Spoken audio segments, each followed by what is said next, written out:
บายดีเนาะไม่ออกมาหาอยู่หากินคือเก่ามื้อนี้เร่งมาแต่เช้าเลยเนาะรถจักรมากับน้องชายเป้าหมายคือสิมาหาขอให้ก่อนที่เฮาเจอคนเนาะเฮามานั่งยิงแล้วเฮาเจอคนแล้วเฮาหนีฮะบ่ว่าสิมืดแล้วบ่อาทิตย์นึงแล้วตอนนี้ก็7 มื้อบ่ว่าสิทันมืดบ่คาดว่ามืดแท้ก็คือเลาะขึ้นไปหาปลาขี่หวังว่าจะบ่มืดเนาะเพราะว่าขอให้ของหันขอฮอกค่อนข้างหลายตอนนี้ก็พอดี7 โมงยังเนาะพอดีเลยคิดว่าสิมาจะเช้าให้มันทันนี่แต่ว่าบ่ทันเนาะตอนเช้าก็ขี้เหงื่อยากแน่กำลังนั่งประกอบปืนอยู่เนาะยำออกละมันน้องทรายกำลังงงับอยู่น้องทรายกับบริร่วมงานน้ำกันจุปีแล้วเหรอ2 ปีแล้วเนาะแต่เริ่มคลิปทั้งอีกจะเริ่มคลิปแต่ต้นเลยเป็นไปเวียกไปงานไก่เนาะเป็นพักไปเวียกมาพอดีมาร่วมงานน้ำกันหัวสิหมานว่านี่นะเดี๋ยวพากันมาจำเจียวกับบุ้งโอเคเนาะไปทำการบั่นคอยย่างไปพอต้นให้แล้วค่อยชี้ท้ายให้เบิ่งไม้ว่าเป็นยังไงเมื่อเราบันเมื่อโอเคเนาะฮอดมาฮอดก็ให้ละ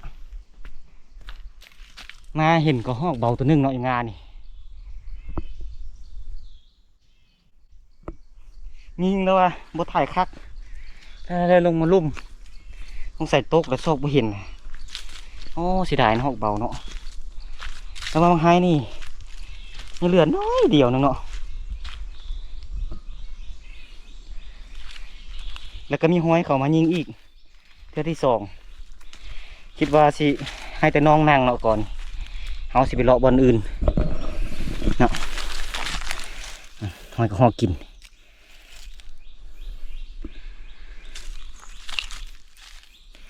พอมีเนาะหอยหอกนี่แต่ว่าก็คือสิบลายไปได้ตัวนี้หอยหอกนี่น่าจะเมื่อวานนี้โอ้ล่นไวขนาดเนาะทิศเดียวนึงแล้วว่าเกี้ยงตับเลยเนาะมังหนึ่งเป็นน้ำมันอากาศร้อน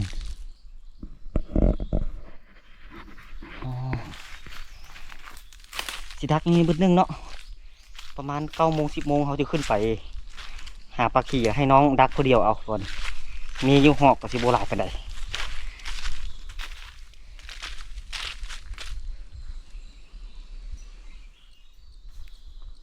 แบนเลยนะ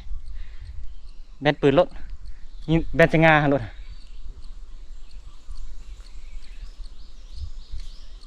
โอเคสิดักซุ่มเนาะให้น้องแบนปืนนั่นหนึ่งเท่ากันเอาสิดักฝากนั้นให้น้องดักฝากนี้ไปได้ติดตามกันเนาะมันสิมีนกมีกระหอกยิงบ่แต่ว่าก็สวยแล้วมัน7 โมงครึ่งละก็สินั่งดักมือหนึ่งคอยไปเลาะเบิ้งน้ำบางไฮเนาะยังงานี่เนาะเอามีอยู่แต่ก็เอาแห้งๆแน่ละนี่เนาะแต่บ่ฮู้ว่ากระหอกสิยังเหลือหลายกว่าใดเนาะก็จะมันยิงบ่ฮู้ว่ามาจากเทือนี่พอเห็นห้างไม้ก็จะห้างหนึ่งเนาะมิดจัดอยู่เนาะนกก็บ่มียาเนาะนั่งฮอตเอาสวยๆนึงค่อยว่ากันใหม่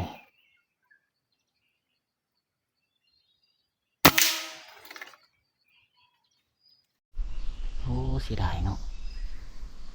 เขายิงเงินนกเมื่อกี้นี่แล้วมันกระหอกอยู่หน้านึงเนาะบ่ทันยิงซ้ำมันเล่นไปทางงานน้องมันหกน้องก็บ่ได้ยิงซ้ำเนาะ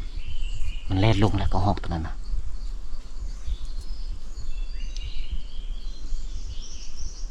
แต่ว่านกก็ยังบ่หลายไปได้แต่ว่ากระหอกนี่น่าจะมีอยู่เนาะเพราะอ้าวสวยไปดียังเห็นกระหอกมามือแรงน่าจะได้ยิงอยู่แต่ว่าเขาน่าจะบ่อยู่นี่เนาะเขาจะไปเลาะให้น้องยิงผู้เดียวเนาะว่าหอกมันสิบ่หลายปานใดคันหลายนี่สินั่งนำหลายคนอยู่เนาะโอเคเนาะเดี๋ยวสินั่งมึงจังหน่อยอีก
ตัดสินใจเนาะ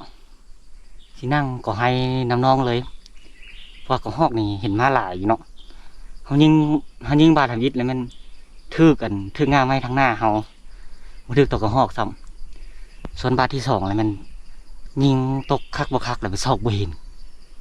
โอ้มันหกทั้งลุมนะถ้าให้มันอันนั้นก็เนาะให้หมดตอมคักเลยเนาะเราจะไปซอกมันจะซอกง่ายซอกน้ำมดออกเห็นเนาะสินางยิงนกนี่อย่างจนฮอดค่ำไปเลย ตอนนี้ก็หากับ9:30เนาะเป็นยังไงติดตามน้ำกันจะหมานจะบ่หรือบ่หมานมื้อนี้นั่งนำกัน2 คนเลยเชียงอยู่เลยเนาะได้บ่ได้กับยาเนาะ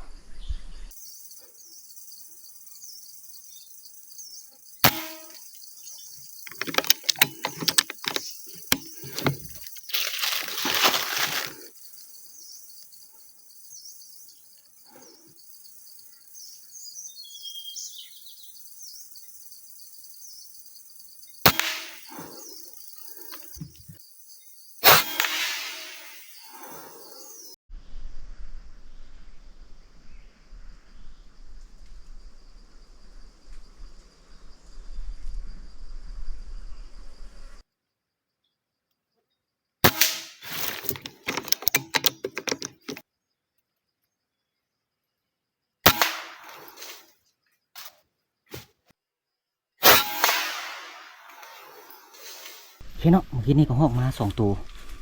ที่ว่ายิงได้หมดเนาะโอ้มาแล้วนี่พลาดไป2 บ้านเนาะเสียดายเนาะมีแต่ตัวผู้ยามนี้ดีแล้วเขายิงตัวผู้นะเพอยามตัวแม่อะไรมันกำลังไล่เซิงกันแล้วก็ถือพาอยู่เนาะเขายิงตัวผู้แถวโอเคแล้วตอนนี้หาก็12 โมงนึงได้เนาะเขาออกมาแล้วเดี๋ยวเบิ่งนางฮอดค่ำเนาะสิเป็นยังไงเนาะสลายมันก็มันบ่ค่อยเข้าดอกมันอ้อมไปอ้อมมาเนาะเขาเลยยิงรัดเอาเลยเนาะแมงกีสูดก็เริ่มหลายแล้วสวยมานะโอ้เริ่มฮอดแล้วแมงกีสูดหลายยุ่งยากเนาะเห็นเนาะเป็นยังไงติดตามมันกัน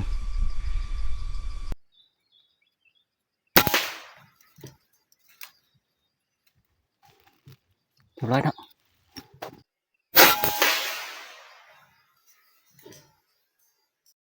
เห็นเนาะมาเก็บกระหอกเนาะยิงกระหอกตัวที่ 3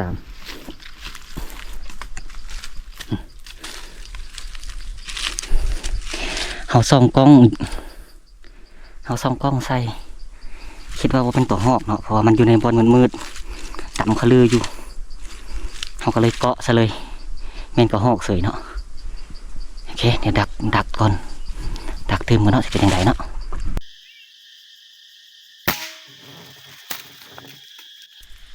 หอกเบามันมาเมื่อกี้นี่น้องยิงบาดบิดบุทึกเนาะ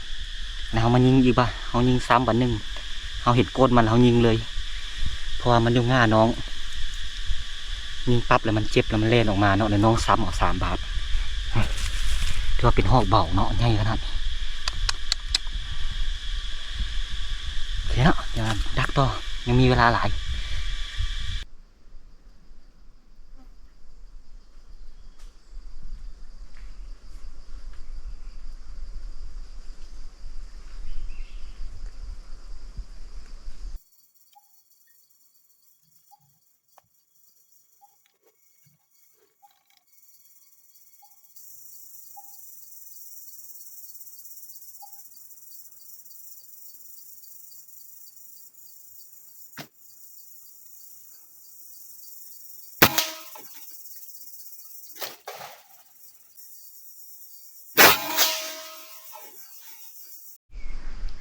ตอนนี้ก็1 โมงปลาย2 โมงยังเลยเนาะแรงมาเริ่มแล้วเนาะเริ่มตะเวียนเริ่มย้อนแสงแล้วเดี๋ยวย้อนแสงนิดนึงเนาะมันข้อเสียของมันต้นไฮตัวนี้เป็นอันนี้แหละแรงมาแล้วย้อนแสงเฮ็ดให้สโคปเขามันบ่แจงเนาะคันสิเป็นยิงเบื้องนั้นเป็นรูปห้วยอยู่แล้วมันบ่เห็นปลายแล้วก็สูงอีกจะเป็นยิงเบื้องนี้เนาะก็สิมัวนิดนึงเด้อขอโทษขออภัยนำตอนนี้5 โมงเลยเนาะแต่ว่าฝนที่ตก โอ้อยากให้ขนาดเนาะลมได้ลมว่าตอนนี้เนาะทางห้องทางหลังนี่ลม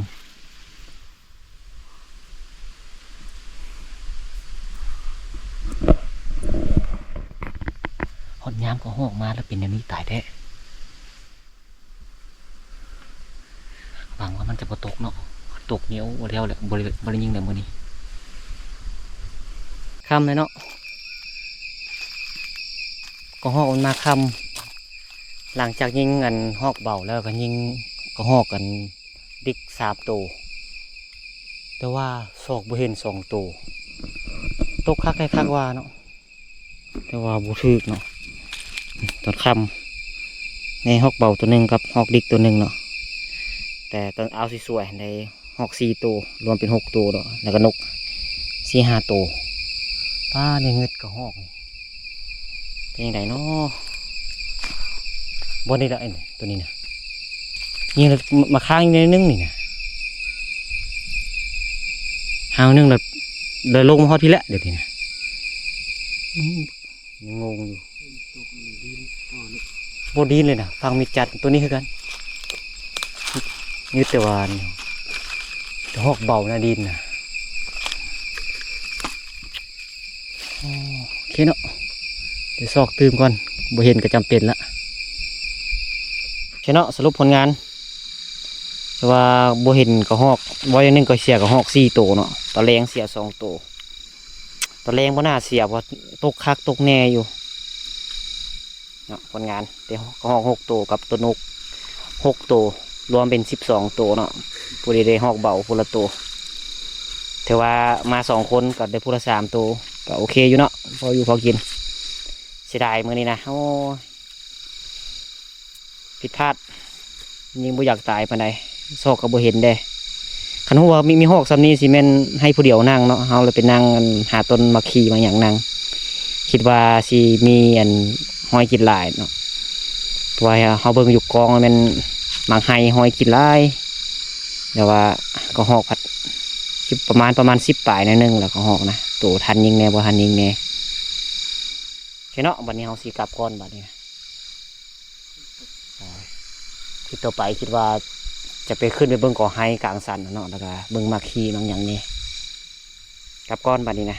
ขอบใจหลายๆที่เข้ามารับชมเจอกันใหม่คลิปต่อไปเนาะ